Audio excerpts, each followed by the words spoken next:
iReader is not exactly the most international presence, but they do have some decent products. They have the Smart X, the iReader X Pen, the iReader C6 Color e-reader, and now this, the Smart 2. This is the latest Gen 2020 model of their e-reader technology that is using note taking. So let's crack it open and see what we have.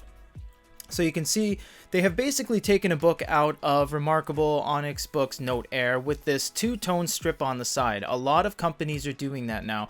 There's 3 companies that are doing this double bezel. So they have the initial bezel that is flush screen and bezel around the device itself. Then they have their little offset color right there.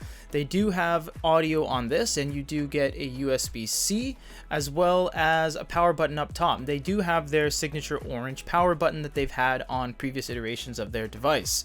So we have some more documents in here. We can't read Chinese right off the bat. We can use Google Lens and translate all that, but out of the gates we don't really know what that says. And we just have an iReader QR code right there.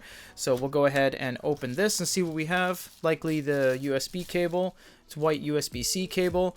And we have a pen. Is it going to be same as the X Pen?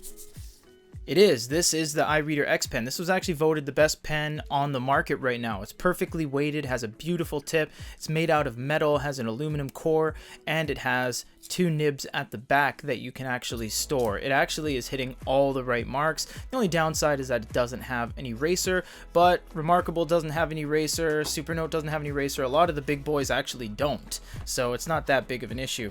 And it looks like this is glued down, so there's nothing else under there. It's a clean design. It looks very nice. It feels good. It's not too heavy. It's not too light. It's light enough that you can carry in the corner, but it's heavy enough that it has a little bit of weight and a little bit of tightness to it. So it is looking to be like a nice device. We'll have to wait and see. And if you guys had any other questions, comments, or concerns, leave them down below. For now, this is absolutely everything that comes in the box with the purchase of the iReader Smart 2 2nd generation. For GoodEreader.com, this is Peter.